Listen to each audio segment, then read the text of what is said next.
हरिओम। मैं doctor Malay. आज हम एक संत के बारे में चर्चा करने वाले हैं। उन संत की शिक्षाओं का मेरे जीवन में बहुत प्रभाव है। उनसे मैंने बहुत कुछ सीखा है और उनका जो समर्पण ईश्वर के प्रति वो अद्वितीय है। मतलब इतने डूबे हुए ईश्वर के प्रेम, परमात्मा के लिए, और उतने गहन तर्कशील, उतना अध्ययन न करने के बावजूद भी उनके जो संदेश, उनकी जो शिक्षाएं बहुत गूढ़ हैं, और जो भी शिक्षाएं वो देते थे बहुत सुंदर सुंदर एग्जाम्पल उसके साथ देते थे, जिसके बहुत गहरे मायने होते थे। तो जी हाँ, मैं आज बात करूंगा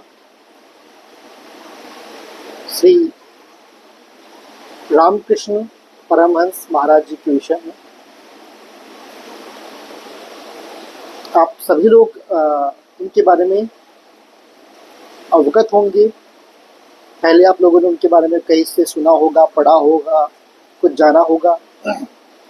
इतना तो सबको पता है कि वो स्वामी विवेकानंद के गुरु थे और दक्षिणेश्वर काली मंदिर में वो रहते थे, वहाँ के पुजारी थे। देखिए, रामकृष्ण परमहंस एक ऐसे व्यक्तित्व, उनके जीवन के विषय में अगर बताने बैठे यहाँ पे तो 10 दिन भी नहीं बता सकते उनके विषय में। बस उनके जीवन की कुछ कुछ चीज़ें, महत्वपूर्ण चीज़ें जो मुझे लगता है कि बहुत ज़रूरी है बताना, तो उस विषय में हम बात करेंगे। तो सभी जानते हैं कि वो माँ काली के बहुत बड़े भक्त थे। उनको उनके साक्षात दर्शन होते थे। तो वो इतने भाव में डूबे हुए थे कि वो माँ काली से बातें करते थे, और जो प्रसाद बनता था तो वो क्या करते थे, उस प्रसाद को माँ काली को देते थे और खुद खाते थे। मतलब उनको माँ काली से बातें कर रहे हैं तो माँ काली बोलती है कि पहले तू खा फिर खाऊंगी। तो वो माँ को खिलाते हैं, खुद खाते हैं, माँ को खिलाते हैं, खुद खाते हैं। तो बाहर प्रसाद वितरण करने के लिए प्रसाद बचता ही नहीं था। तो लोगों को तो लगता था कि ये खुद खा जाता है सब प्रसाद, लेकिन लोगों को तो वो चीज़ दिखाई नहीं देता था जो वो देख पा रहे थे। और वो उस भाव दशा में थे, उस भाव में थे, बिल्कुल डूबे हुए। तो एक संत आए दक्षिणेश्वर में, तोतापुरी करके। तो तोतापुरी महाराज ने रामकृष्ण परमहंस को आवाज लगाई कि आओ इधर बैठो। तो वो आए, बैठे उनके पास में। फिर बोला कि मैं तुम्हारे लिए ही यहाँ पे आया हूँ और तुमको जो है अद्वैत की दीक्षा देने आया हूँ मैं। तो रामकृष्ण बोले, अद्वैत की दीक्षा? मैं माँ काली का भक्त हूँ और मैं जो भी सब कुछ मानता हूँ माँ काली को अपना मानता हूँ, तुम कौन हो गए, कहाँ से आए? तो रुको मैं पूछ के आता हूँ माँ काली से। तो गए काली माँ के पास, माँ से पूछा कि बाहर एक आया है नंगा, तो ऐसे ऐसे बोल रहा है, तो मैं क्या ले लूं दीक्षा? माँ काली ने बोला कि हाँ हाँ, तोतापुरी को मैंने ही तो भेजा है तुम्हारे पास में। तोतापुरी से अद्वैत की दीक्षा लो, जब तुम्हारी समाधि लगेगी, जब तुमको आत्मज्ञान होगा तभी तुमको मुक्ति मिलेगी। वो बोलते हैं अच्छा, मुझे आत्मज्ञान होगा तब मुक्ति मिलेगी मुझे? तो इतने वर्ष जो मैंने तुम्हारी पूजा अर्चना की, तो उसका कोई लाभ नहीं? तो माँ ने बोला कि है, लाभ तो है। तुमने इतने वर्षों तक जो मेरी पूजा अर्चना की, मेरे प्रति जो समर्पित हुए, अपना सब कुछ जो निछावर कर दिया मेरे ऊपर, उसका ये फल है कि तोतापुरी को मैं तुम्हारे पास लेके आई हूँ। क्योंकि तोतापुरी जैसे संत जो है वो ऐसे ही नहीं मिलते हैं। जन्मों जन्मों की साधना लगती है ऐसे संतों के दर्शन करने के लिए। फिर रामकृष्ण जाके बैठे वहाँ पे तोतापुरी के पास में। तोतापुरी ने बोला कि आंखें बंद करो और अपने इस बिंदु पे ध्यान लगाओ, आज्ञा चक्र पे। तो जैसे ही रामकृष्ण परमहंस आंखें बंद करके और ध्यान लगाते, माँ काली उनके सामने नाचने लग जाती। तो तोतापुरी ने बोला कि ये क्या करते हो, ध्यान क्यों नहीं लगा पा रहे हो? तो रामकृष्ण बोलते हैं कि मेरी क्या गलती है, जब भी आंखें बंद करता हूँ मेरे सामने माँ नाचने लग जाती है। तो एक काम करो, तोतापुरी जी ने बोला कि अब जब भी तुम्हारी माई आए तो तलवार से माई को काट डालो, माँ को काट डालो। लेकिन मैं तलवार कहाँ से लाऊं? कि जहां से तुम अपनी माई को लाते हो वहीं से तलवार लाओ। वो जो माई है वो तुम्हारे भाव से प्रकट हुई है, अब तुम अपने भाव में ही, अपने इमेजिनेशन में तलवार लाओ। तो जैसे ही तो रामकृष्ण परमहंस आंखें बंद किए, माँ काली उनके सामने नाचने लगी, तो उन्होंने मन में ही तलवार लेके माँ काली को काट दिया। और जो माँ काली, जो अंतिम एक शेष कड़ी थी उनके जीवन की, वो भी टूट गया और वो तुरंत समाधि में चले गए। और 4 दिन बाद समाधि से उठे। उस 4 दिन में उनको फिर परमात्मा से उनका एकत्व हुआ।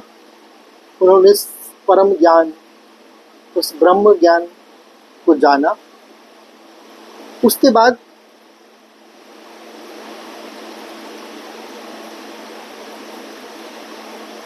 उनके जीवन में बहुत सारी घटनाएं घटी। एक भैरवी आई कहीं से, तो भैरवी आके बोलती है रामकृष्ण को कि मैं तुम्हें तंत्र मार्ग पे दीक्षित करना चाहती हूँ। तो और मुझे जो है ये ऊपर से परमात्मा ने जो है ये आदेश किया है मुझे।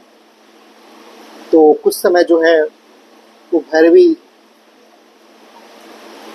रामकृष्ण परमहंस के पास रही और उन्होंने उनको तंत्र के मार्ग पे भी दीक्षित किया। उस मार्ग पे जाके भी रामकृष्ण ने परमात्मा को पाया। उसके बाद वैष्णव मत में एक सखी संप्रदाय है। उस सखी संप्रदाय के लोग ये मानते हैं कि कृष्ण जो है उनके पति हैं और वो उनकी स्त्रियां, वहाँ के जो उस संप्रदाय के पुरुष। तो उस संप्रदाय के जो पुरुष होते हैं वो क्या करते थे, कृष्ण की मूर्ति को अपने साथ में लेके और स्वयं जो है रात्रि में साड़ी वाड़ी पहन के सोते थे। लेकिन देखिए ये भाव सबके भीतर नहीं आता, भाव के लिए डूबना पड़ता है, समर्पित होना पड़ता है। तो वो लोग तो बस जग दिखाने के लिए करते थे सब चीज़, होता तो कुछ था नहीं उनको, ना उनके अंदर उनका भाव प्रगाढ़ था। फिर तो रामकृष्ण परमहंस के अंदर उत्सुकता जागी कि ऐसा भी हो सकता है क्या।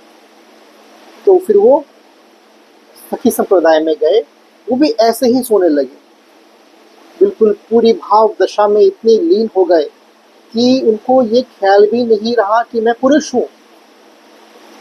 उनकी चाल चलने का तरीका, उनकी आवाज़,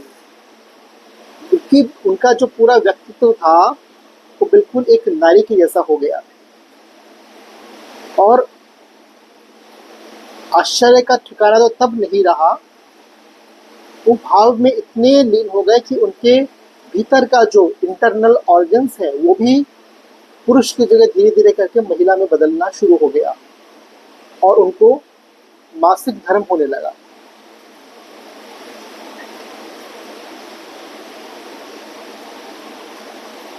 और उनके शरीर का जो आकृति थी वो भी स्त्रियों की तरह होने लगी। तो उस मार्ग पे जाके भी उन्होंने परमात्मा को पाया। उसके बाद वो देखते थे कि मुसलमान लोग दिन भर जो है अल्लाह अल्लाह करके माला जप कर रहे हैं, नमाज पढ़ रहे पाँचों वक्त की। उनके मन में फिर जिज्ञासा जागी कि क्या ऐसे भी ईश्वर को लाभ किया जा सकता है। फिर वो मुस्लिम बन गए। दिन भर वो बस अल्लाह अल्लाह अल्लाह जपे, उसके सिवा कुछ उनके मन में था ही नहीं, कुछ है ही नहीं। काली वाली और जो भी चीज़ पहले सीखी हुई चीज़ थी सब भूल गए, सिर्फ अल्लाह अल्लाह। उसके बाद क्या हुआ,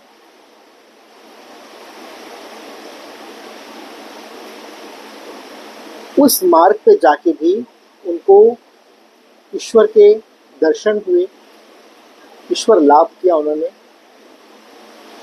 तो ऐसे करके बहुत सारे संप्रदाय, बहुत सारे रास्तों में जाके उन्होंने उस एक मंजिल को पाया।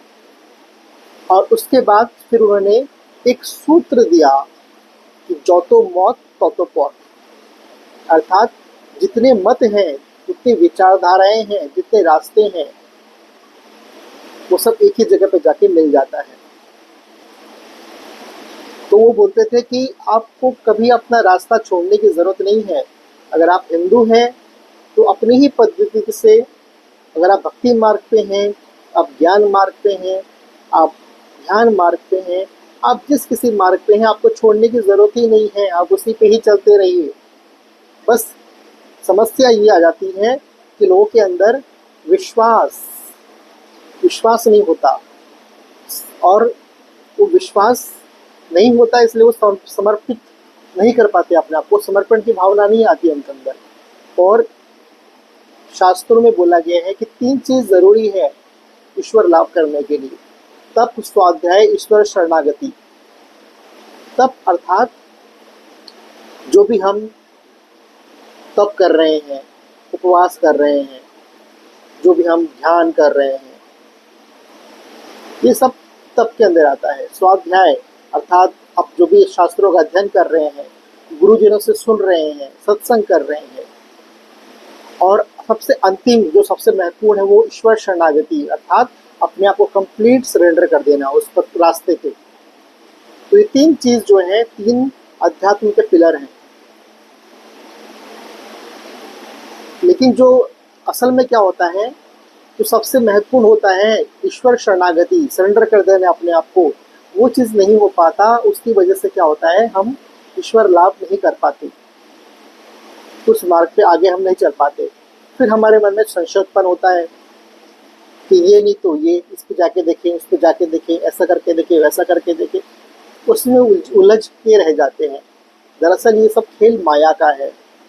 माया इतनी शक्तिशाली है, वो हम डाल तो पात पात, वो हर क्षण हमें उलझाने के लिए तैयार खड़ी हुई है।